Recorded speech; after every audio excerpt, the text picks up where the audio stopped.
Of course, Freak playing here tonight. You've probably heard his story by now. Lost a friend of a long time in the off season.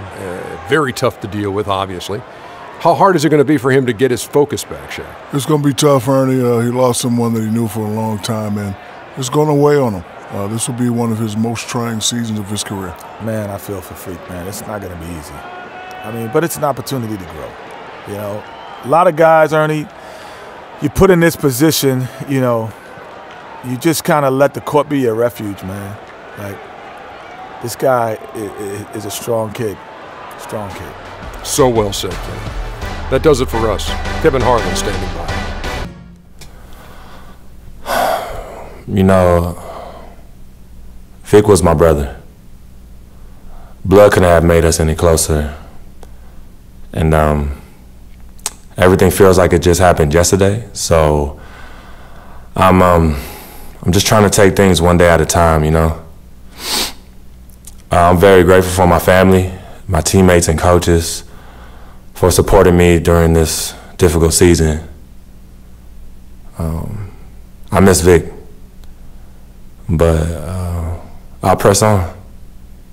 Yeah. Yo, what is up, everybody? Season 2 has begun, and Dwayne Wade is already in the post giving dues on the Bulls, the business. Unfortunately, we're still coming off the bench to start the season. We should be able to become a starter soon, so I'm going to work on that, obviously, you know, impressing the coaches in playing time. And, you know, dishing off to Bosh and Wade is definitely not a bad option. We already got 3 assists to start this game, and look at the move I just gave to Mirotic, fading, but we could not hit the shot in. Unfortunately, the one thing that is not here and still will not be here is Vic. Vic is unfortunately dead. And I don't know, man. I feel like that was affecting my shot tonight. It was affecting my focus. First game since that whole incident happened in the offseason. And my guy was just missing every single shot. Open shots, and I just couldn't knock him down here. You see I pump fake, drive to the rim. Nice take, but it just floats way too high. I mean, my inside scoring is not too high, so that's obviously got to be a part too. And you see D Rose trying to embarrass me. I stick on him as well as I can, but didn't really put too much force on that, as D Rose was still able to finish as Chris Bosh put some force on this alley-oop attempt. So we signed with the Miami Heat again, mainly because the Miami Heat offered me the most VC of any team per game. My contract is like 315 VC per game, and I'm like, that's pretty good. This team is pretty good. You know, the Heat were still the favorite to sign me no matter what, whatever the VC was. But the VC was already high, so it was just, you know, a match made in heaven. You know, try to get Wade that 4th championship. And Pat Riley yet another ring. So that whole journey begins today. It's a long journey. It's an 82-game regular season. So, you know, we win this one game, but, you know, the war is going to be a long war. And starts in this press conference that's coming up right now. Well, the team won tonight, but certainly no thanks to you in that effort. Do you feel like you let down the fans with the way you played? I hope not. I mean, the fans mean a lot to me. And I know tonight just wasn't my night. Hopefully they can be happy with the win for now, and I can come back next game and make a better contribution. Are you getting the ball as much as you'd like out there? That kind of thing doesn't matter to me. As long as we're winning games, I don't care how much I have the ball in my hands. I really don't. The team comes first. You know that. You went through a lot last year as you got acclimated to being in the NBA. And then you went through a tough time in the offseason with the death of your childhood friend Victor. Can you explain your mindset to us as you try to move forward this season? Look, last year went by in a flash, so I ain't even thinking about it no more. It's about what I can do now with this team right here.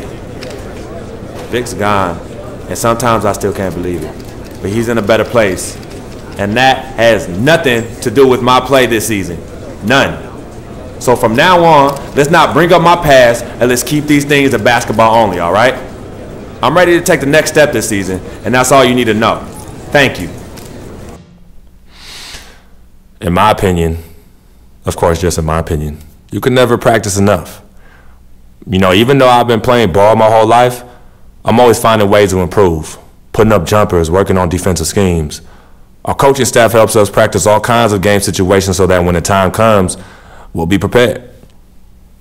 When they That was a pretty important press conference because we needed to dispel all the distractions that can come from the whole Vic Van Leer story, alright? We need to move on to this season and play our game. As you guys see, a hard foul, but a good foul on Roten as Justice Winslow gives it to Tice, the two young players connecting, and Denny Tice with the and one. We're definitely scoring in this game. We already have 10 points in the first quarter. As you guys see, Gerald Green's wide open. For some reason, Winslow didn't see him, so we dish it off to Gerald. The bench unit is still strong. Unfortunately, Stoudemire and Birdman signed to different teams, so no more.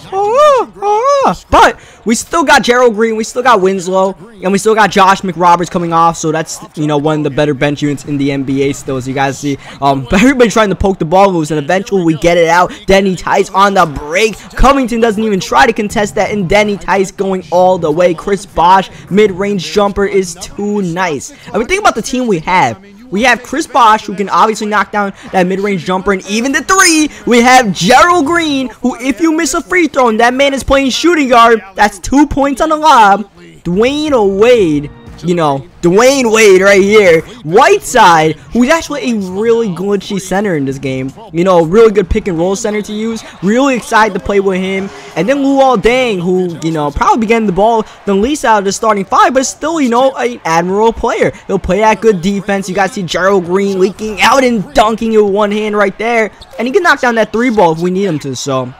You know, it's just a really good situation we're in right now. And Gerald Green, man, me and Green really have a solid connection off this bench. You see, I go to the bench to start the fourth quarter, but I come back in a 1-point game with a minute left as Roten just trucks me to the ground. I was in decent position, but my guy's just not strong enough. And Roten again trying to put on the same move. Euro stepping, but cannot finish. Good defense by Tice to contest. A chance to take the leader. Tie right here, under 30 to go. Whiteside running to the rim, dunking and tying the game. Like I said, Whiteside is a force to be reckoned with on this team, and he proved it right there. Now, they can't kill the rest of this clock, but they can kill most of it, and that's what it looks like they're trying to do. You see, I'm on Roten. I don't know who the hell 37 is, but Wade, you got him. You got him. They continue to shoot down that clock. Like I said, they're gonna try to kill as much of this as possible. They're gonna either take the last shot, lose it in OT, or just win it. They're not going to give us another chance. You guys see 5 seconds left now. Roten cutting. They give it to Roten in the paint for the win. It's no good. Denny Tice from full court can't connect either, and that's the way regulation ends. Tice with a stand in the paint, and a last second heave, no good, and unfortunately we don't get to play in overtime since we are a bench player. I don't know how we ended up playing at the end of the fourth, but we did, and unfortunately, as you guys can see, we simmed to apparently double overtime, and we end up losing the game. So leave a like on the video if you enjoyed it. Subscribe for more NBA 2K16 My Career Game. Like I said, I'm gonna try to grind, get us a starter, try to get us some, you know, nice close games to get into, because that's definitely what I want to try to do, post the close games in the 2K, the exciting games. So yeah, if you want to see that, subscribe for that, and I will catch you guys next time.